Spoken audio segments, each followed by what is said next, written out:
So, ladies and gentlemen, now I'm going to give you an overview of the clinical side. And as I talk to you, when we think about the world's deadliest animals, then these creatures, they come in all shapes and sizes. But when we talk about the most deadliest or the killer animals of the world, they're not the roaring tigers or lions or the snakes or crocodiles or even sharks or hippopotamus. The world's deadliest animal is a small insect, a mosquito. And this mosquito is responsible for about 8.3 million deaths every year. And this is being labeled as the number one killer of the human health. And the disease which is spread by these mosquitoes, they include many, including malaria, but one specific mosquito that we are concerned today and talking about today is the Aedes mosquito, which is responsible for top 10 global threats by World Health Organization. 7 billion people across the globe are at risk. We have about 390 million cases every year. It affects 55% of the world's population, and 70% of this disease burden is in Asia, leading to about 25,000 deaths globally every year. Ladies and gentlemen, my name is Dr. Somya. I introduced myself earlier in the course of the series of session as well. I'm Associate Professor of Medicine at King Edward Medical University, and I'm also serving as Chairperson for Dengue Expert Advisory Group and the General Secretary for Pakistan Society of Internal Medicine. Today, I will be talking to you about the outcome of standardized case management, which is an ever-evolving process of learning, and what benefit we've got out of them. That's how we have brought this useful improvement in the case management protocols as a measure of success of case decreasing the case fatality rate in Pakistan. So starting from the history of dengue in Pakistan, we initially in 1994 and 1995 had few hundred confirmed cases, but no reported death. Then again in 2006, there were around 2,000 confirmed cases and we reported 41 deaths. And in 2007 and 9, the numbers started to increase and reached about 4,065 reported deaths. And it was 2010, then the cases rose up to 11,000 and we had 40 reported deaths. At that time, the dengue was labeled as a blood disorder, maybe because there was decrease in the platelet count, and there was much not known about this disease. And the only thing that people cared about was platelet transfusion or plasma diffusion, because this was thought to be one of those viral hemorrhagic fevers where patients bleed and die. But this happened in 2011. And this is from where I belong, Lahore, the city of gardens and the city of fountains. But the gardens became deserted and the fountains all dried up, because they were the potential breeding sites and the sites where the mosquitoes bite. And instead of parks and outdoor activities, all activities were noted in the hospitals in front of the dengue counters and the isolation wards or where beds were occupied even in double occupancy.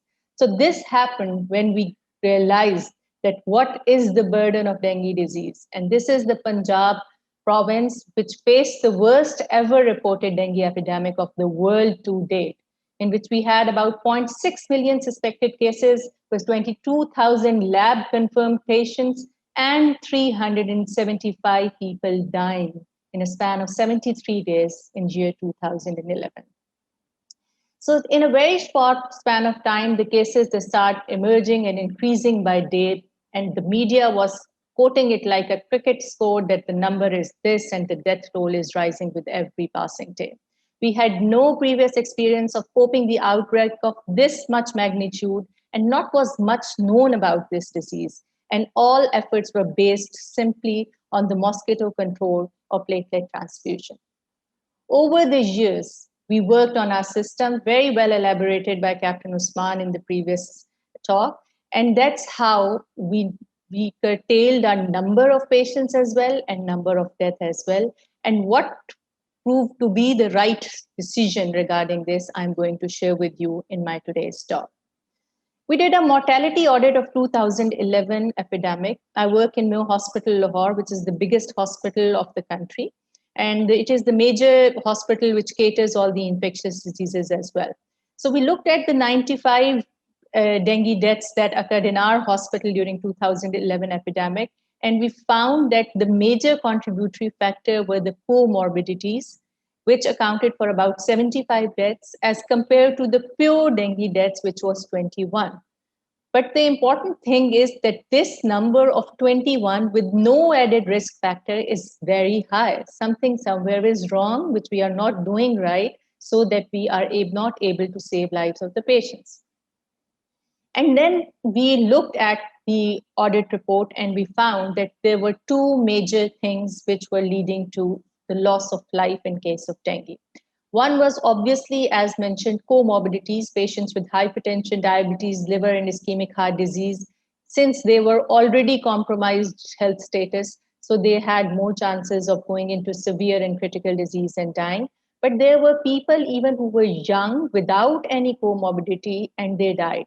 And the risk factors or the mortality determinants that we found out were massive plasma leakage leading to decompensated shock.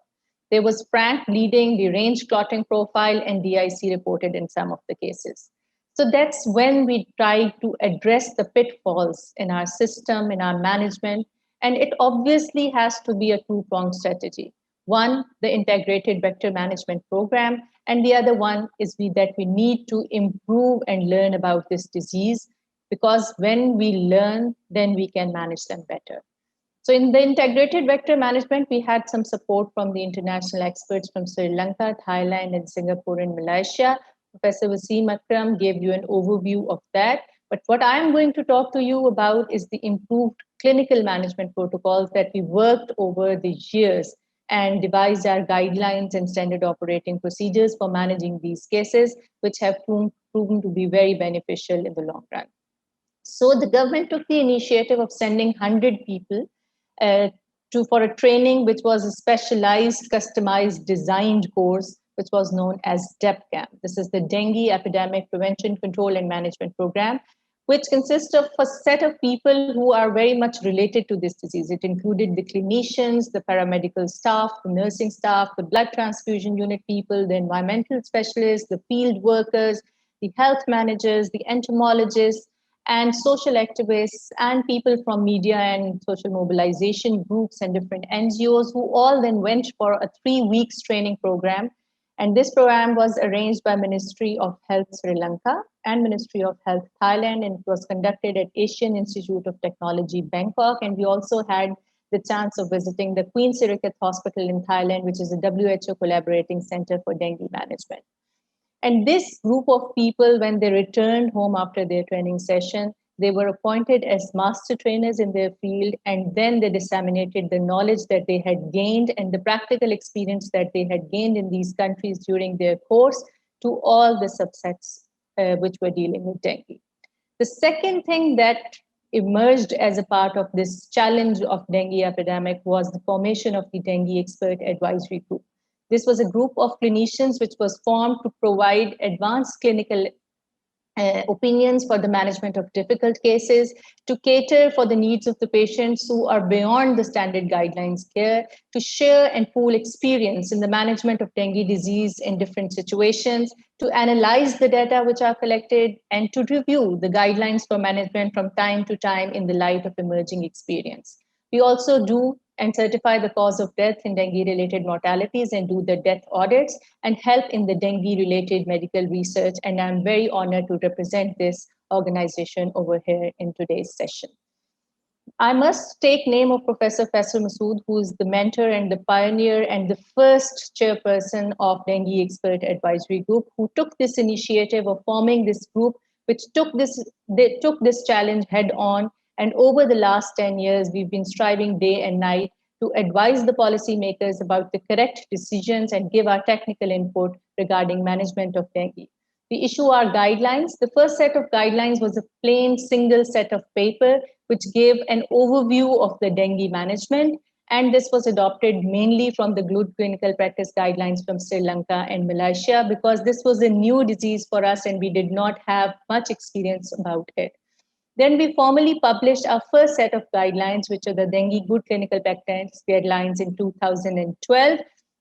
And in 2012, we were able to practice these guidelines practically on the patients when in the subsequent years the dengue cases arrived, and they proved to be very successful, and we did not lose any patient due to dengue the next subsequent year.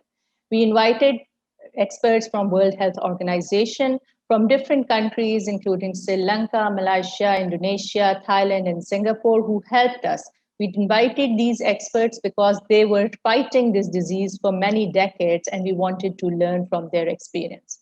This is when, in the light of emerging experience and recent updates globally, we updated our reporting forms and improved our management protocols. These are the protocols for treating the dengue patients of compensated shock and decompensated shock, which are the main mortality determinants in our audit. And we displayed them in all the hospitals, in the emergency rooms, in the high dependency units, for an easy access to every doctor so that we can timely take action and save life of the patient. We also developed monitoring charts, which we improved in the subsequent years in the light of feedback from our doctors. And these proved to be very helpful in monitoring of the patients. And you all know that fluid managed and detailed and comprehensive monitoring of the patient saves the lives in the critical phase of dengue illness. And then we disseminated this knowledge to all tiers of health. So we had training sessions not only for doctors, but for the nursing staff, for paramedical staff, for our transfusion people, for our teachers, for our school and college institutional master trainers, and we trained them in their respective fields about the management. But of course, the main focus was on the training of medical professionals, the healthcare professionals, which are doctors and nursing staff. We also have this dengue tracking system. I'm not going into the detail. My previous speaker has very well elaborated about it. So the patients report to the system, and that is how the whole system comes into action. And the patient reporting then leads to this whole series of events, which leads to the case response and finally curb the disease from where it originated.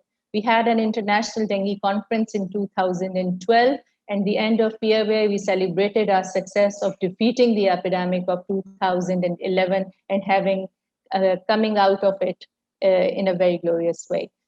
But again, in 2019 and 18 and 19, this was a year when there was a global surge in the dengue cases. And the same was reflected in our country, where we witnessed one of the most worst epidemics of the country's history, in which Islamabad and Rawalpindi, the twin cities, Islamabad is the capital of Pakistan, and Rawalpindi is one of the big districts of Punjab. They had severe dengue cases, and most of them, they were of DHF and some of DSS, and we lost about 45 people in this epidemic again. So the challenges are what make lives interesting, and overcoming them is what makes them meaningful. That's when we revised our guidelines and published a new set of guidelines looking at what were the loopholes, what were we missing in the previous management protocols that we need to update. We are also working now on the dengue good clinical practice guidelines in the pregnancy, which are now in the publication phase. We improved our reporting forms. These are color-coded forms. Orange is for OPD, and red R form is for inpatient or reporting form, and we keep them in the hospital record for easy tracking of the system. We consolidated our two charts of compensated and decompensated shock into a one easy algorithm. This is a color-coded algorithm showing a blue color for crystalloids, pink for plasma, and pink for investigations, red for plasma, and yellow for the colloids. So this is the whole management protocol of a DHF or a shock patient when it arrives in the emergency or high dependency unit. This is displayed in all the healthcare facilities. Our doctors are trained on how to implement this practically on their patients, and this what makes us a successful management protocol. We have also color-coded our monitoring forms, made them easy to fill, but yet comprehensive, so that we can have a detailed evaluation of the patient by just looking at the chart and making the right decision. The design of dengue counter already shared to you in the previous slide. This is a comprehensive design in which under one roof, you can register the patient, you can diagnose the patient, you can refer the patient to a ward or a high dependency unit, and at the same time capture in real time the data and all the record of the patient.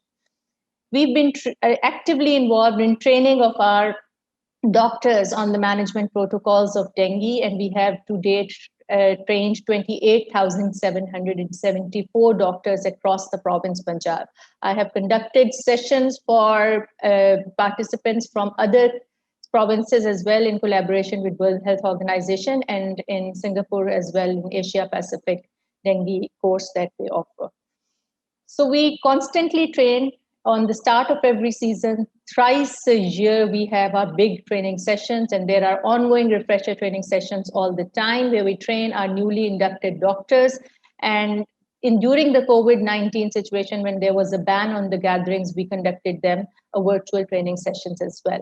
DIAG has input on all the policy making, and the critical interventions that you saw in the IT system are also with the help of input, because we give them different ideas which they then implement it in the form of making softwares or applications for tracing the patients. So we developed this GIS based alert for them that if you tag a patient and a circle is drawn around that, and if there are 3 patients overlapping in a 1 kilometer radius area, then this is an alert that the disease is on its way and we need to do something about it.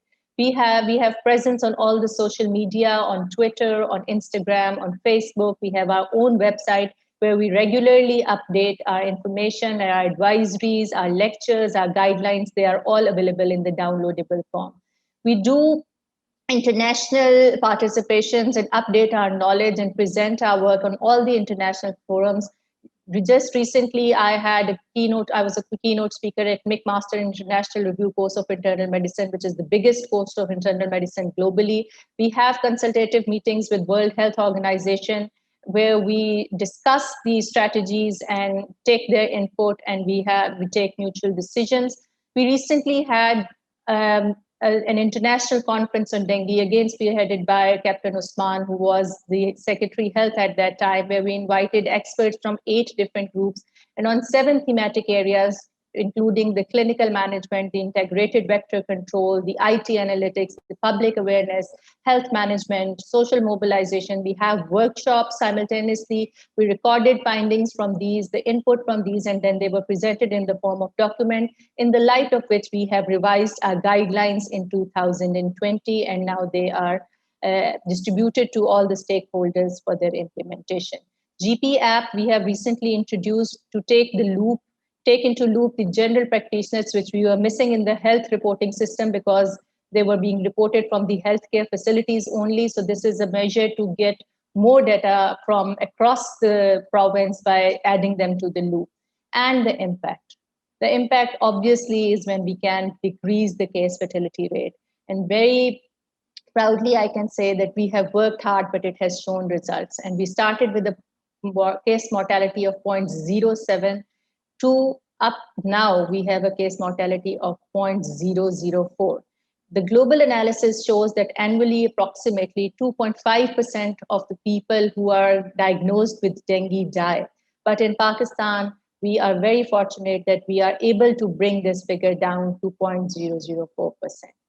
So the way forward is that we are trying to make available of the diagnostic facilities at all our healthcare facilities like PCR. We know it's an expensive test, but we are trying to have a network of labs at all the healthcare facilities to know the serotype of the circulating strain of the dengue so that we can work on it.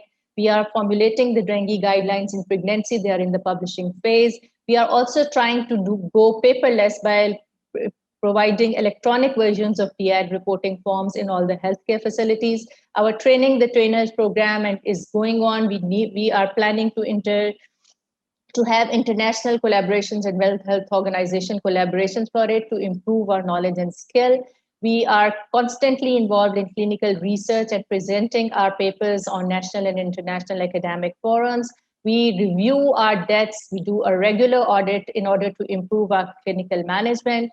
And we have state-of-the-art high dependency units in hospitals, but now we are planning to have a state-of-the-art dedicated dengue care centers with HDUs just like some countries have them, to have a dedicated facility for the management of dengue. These are all my teachers from across the globe, my friends, my peers, my colleagues, and my mentors who have taught me dengue. And whatever I have shared with you and whatever we were able to do in dengue is because of the support, help, and love of all of them. Thank you very much for your patient listening. If you want to reach out to us, we have our website address mentioned over here. We are present on the social media. Get back to us, and we would love to hear from you. Thank you very much.